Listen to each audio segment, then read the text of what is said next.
after a couple days at a marina across from central Amsterdam, we head further inland in this episode.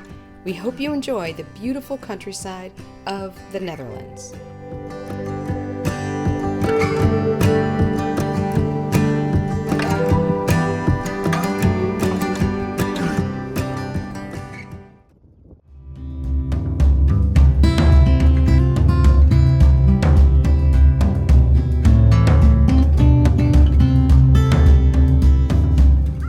Hello, Karen and Tom welcoming you to our Life 4.0, where we explore this amazing planet one anchorage at a time. This video is part of a series where we start from the northwest corner of Spain and go all the way up to the Swedish and Finnish archipelagos in the Baltic Sea. We hope you enjoy.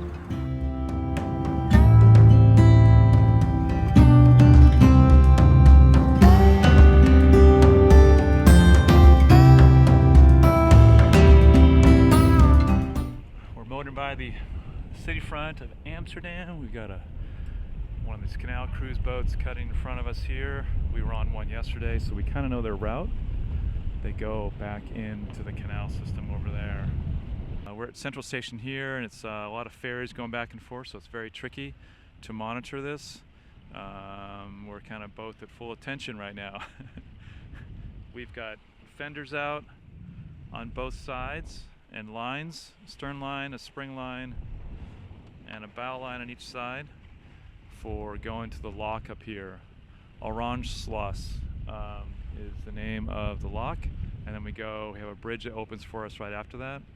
We're not sure, like the lock system here, we're not really sure which is the protocol of going on the starboard side or the port side of the lock, or if you just go to wherever there's room. No idea what's on the side of the wall of the lock to grab, so kind of trying to be prepared for anything. This is a really busy part of, probably the busiest part of the Amsterdam harbor area, with all these ferries going back and forth. Ambulances going by, noise interruption there. Tons of bikes double stacked on the dock over there.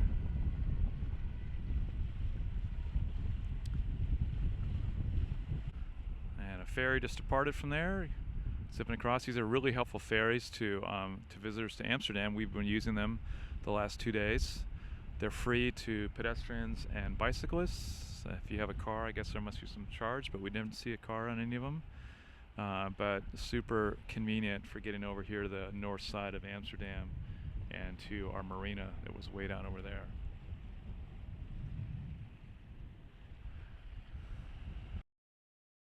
With boats moving in all directions and lots of sights to distract us, we do our best to find our way to the lock complex, which will allow us to enter the inland lakes of the Netherlands, Markermeer first and then Ijsselmeer. The locks for pleasure boats seem to be marked as sport. Tom uses our binoculars to determine which lock we should navigate toward. Orange Sluss, sailing vessel Sea Rose over.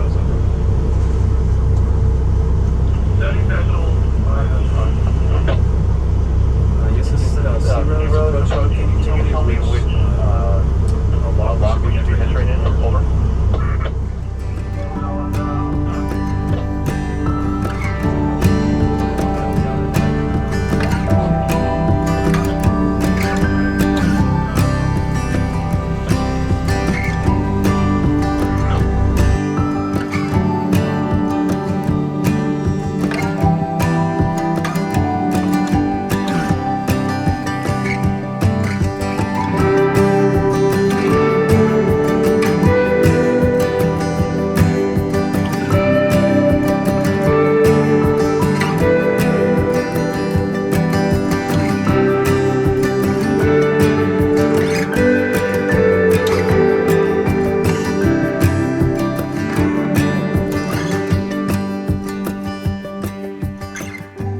Guessed that the water level here probably changed less than a foot, maybe even mere inches.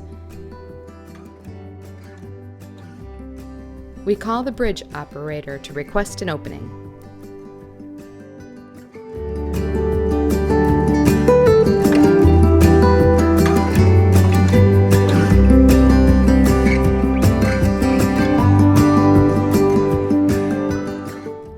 a channel for about 3 miles, and then the expanse of the Markermeer body of water opens up before us.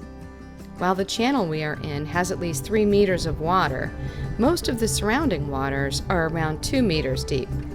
A little bit too shallow for our draft.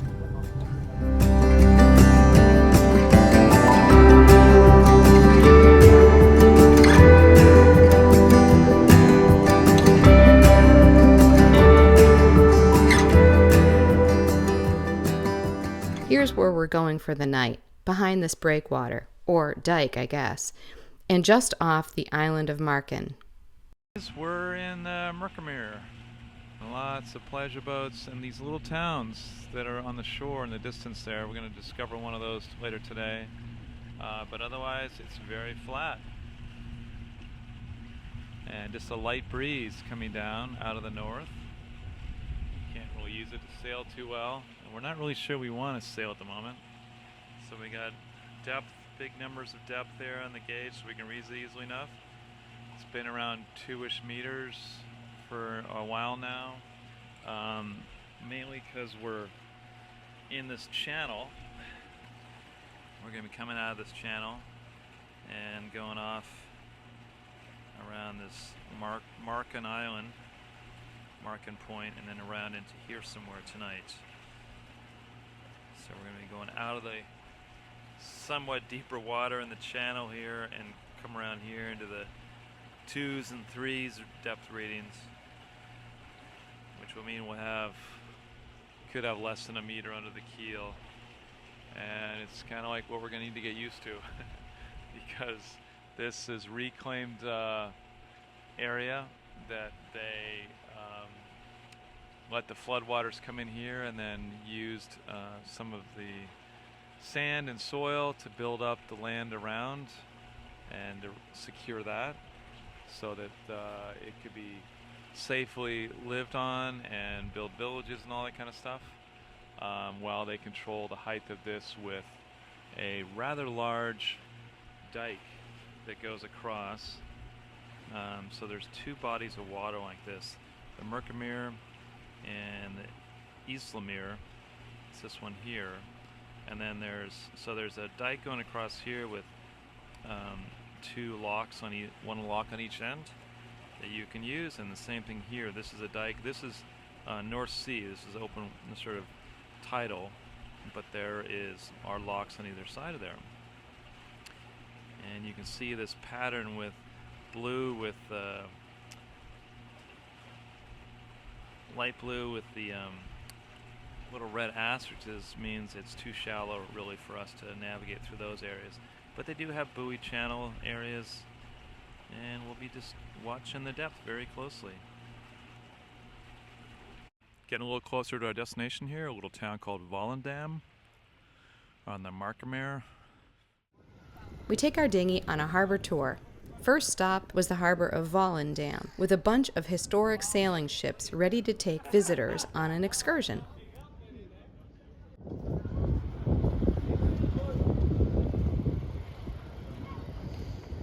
There are beautiful old boats and lift bridges everywhere you look.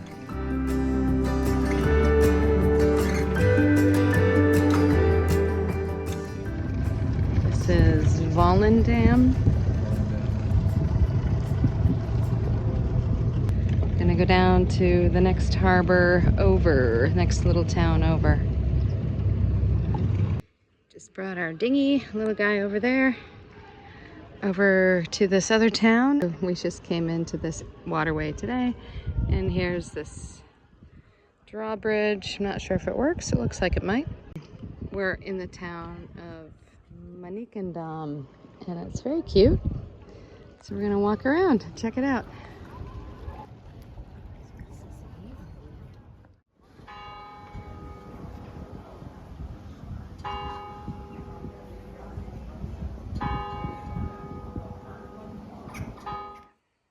So this is a lock. I don't know if it's still functioning. I'll go figure that out, but it looks like they have spurs that would help open the door. After after dinner in this lovely town, we headed back to the boat in time for an incredible sunset that stayed breathtaking well past bedtime. Part of the morning scene here, wherever the heck we are. Markermeer. Beautiful ship going by here in the morning. Got a southerly wind, which is perfect for where we're going north. And a lot of boats out today. But these ships are all over the harbors here with their big sort of side dagger boards. Going out for a little day cruise, passenger cruise. We are on our way from the Volendam area. This was the village we visited last night. And we are headed downwind. We got a switch in the wind direction to wind out of the south. And we're going north, so that's always a promising wind change direction. A lot of other sailboats out today. This is Friday, where I'm not sure if this is just because people are enjoying a nice, good turn of the weather, or if it's always this crowded, but there's boats all around us here. And it's sort of a light wind day. It's about 10 knots, so that's pretty good. Now, I wouldn't say that we're in a race against this other boat because they're smaller and they don't have a code 0 up, but you just never know how the conditions can change from casual sailing to informal race. And we got a trimaran over there who's like blowing away everybody else's speed. But a beautiful day here.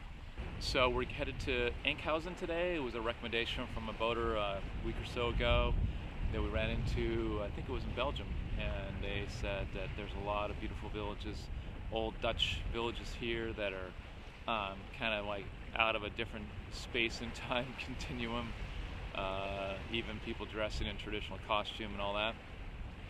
And so we're going to spend a couple days there. We got some adverse weather coming up out of the north starting tomorrow, so we're going to try to camp out in Ekhausen and do a little exploring in the village and maybe rent some bikes and that kind of thing. But these villages there, they've been around for hundreds and hundreds of years. We saw a house last night that was dated 1617, beautiful stained glass, little small residence. And so they've been around a long time, but this area where they've retained the water and kept it in control with dikes and with locks is a relatively new thing, and it was protecting these villages from the constant work after major flooding from storms and basically ocean surge. They've had to keep, repairing the villages and all that, so they've put in a very elaborate set of dike systems, and that's produced this inland sea, and it maintains its level pretty close. I kept wondering this morning, okay, well, I should probably check the depth to see how it changed overnight, and no, don't need to worry about that. The depth is what it is. When you arrive, it's 0.4 meters under the keel, and when we left this morning, it's 0.4 meters under the keel. So that part is relaxing and a little nervous at the same time, because you've got to wonder if there's a little bit of waves on the surface from a little wind, or is that 18 inches or so going to disappear and you're going to touch bottom. The bottom is supposed to be mostly mud. It looked like that was the case with the anchor, but still nobody wants to have their boat touch bottom. So on to Ekhausen, and then we go through a lock today to get to Ekhausen, and we get into the Ijsselmeer, something like that, and we go through the lock, and we'll camp out there for a couple days, let the bad weather go by, and then keep making our way north and out of here in a couple days, out back into the North Sea. In the meantime, we get to enjoy a beautiful day. There is a whole line of boats heading toward the lock, which will take us from the lake of Markermeer into Ijsselmeer.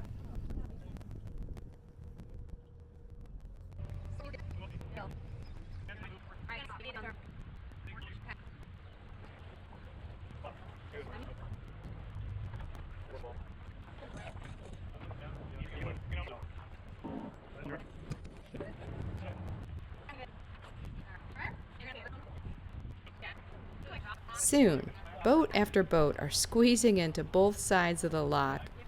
The entrance into the marina we are aiming for is just beyond the lock.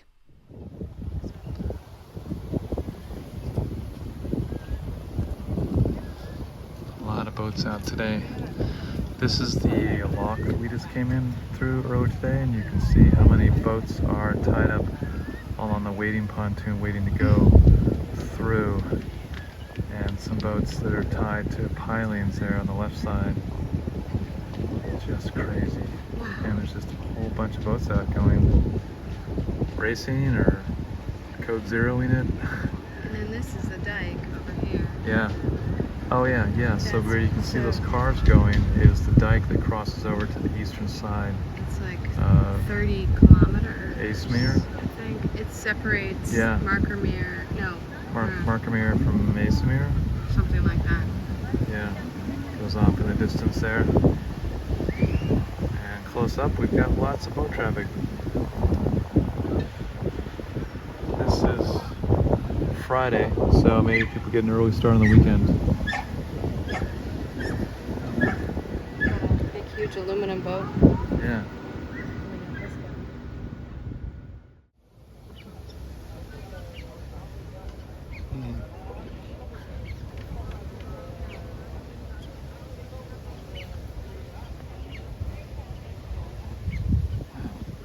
Like right down in there. Yeah, they tucked way down in. And there's one that just jumped off. He's trying to swim it out. Enkhuizen is a large town and a great place to reprovision. It is also very charming to explore.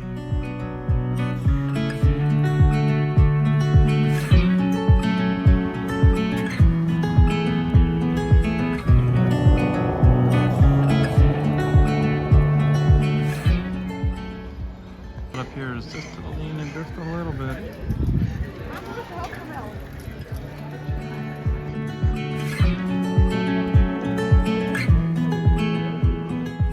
At night, the historic sites are beautifully lit.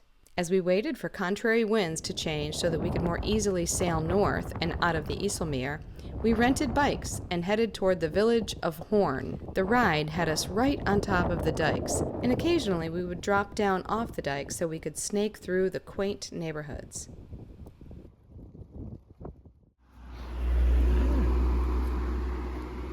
Yeah.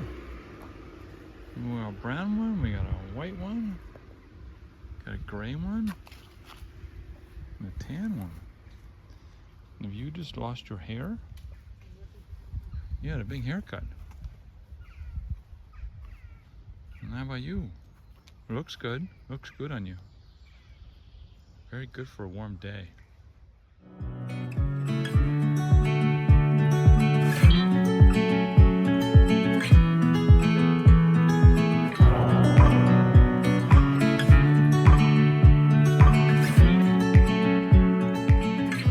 I like your color. You got a chocolate color.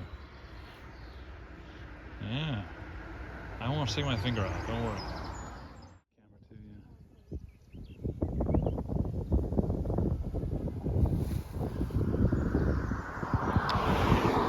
This house over here is definitely below the water level that's up here. This is like probably a couple meters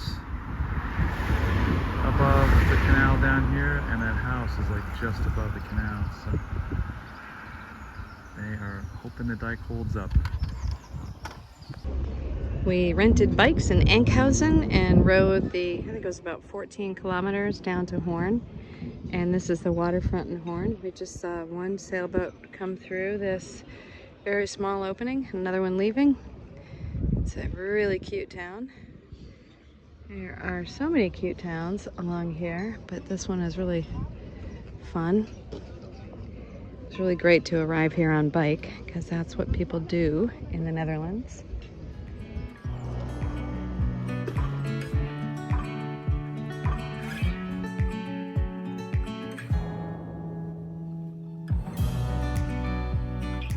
Have to look at this little ledge right here between the two buildings, and you can see how much that one building on the right is leaning out. This is just great. Now these two are leaning on each other. You can see they're all just a little gollywonkus. The year this one was, yeah, this one's 1616, this one's 1618. They're really quite something. I saw this mast moving around the corner, and I'm wondering, this is such a narrow opening. I'm wondering how much room they still have on the sides as they come through. Here they come. Wiggle, wiggle, wiggle. People around here must not mind narrow spaces. They've had to figure it out. He's cruising. Yeah. He's flying through there. Don't know if this will be working right with the wind, but this building says polder mall, and polder is the fields and areas where they've pumped out the water to make it livable. And this looks like, and we know that they used to use wind power for this, so it looks like a Dutch windmill that would pump water up from down below in there and pump it up into this little trough here that goes out into the Netherlands. So pretty cool that they kept this here and preserved so you can see it, how it works. Oh, and actually there's a windmill that's actually working. Moving water around probably. Thanks for watching. Be sure to click the like button if you enjoy our content, and we hope you'll join us next time as we anchor just inside the huge dike which closes off these waters from the ravages of the North Sea. Then, once we navigate the loch, we make our way along the barrier islands toward Germany and the Kiel Canal, our gateway into the Baltic.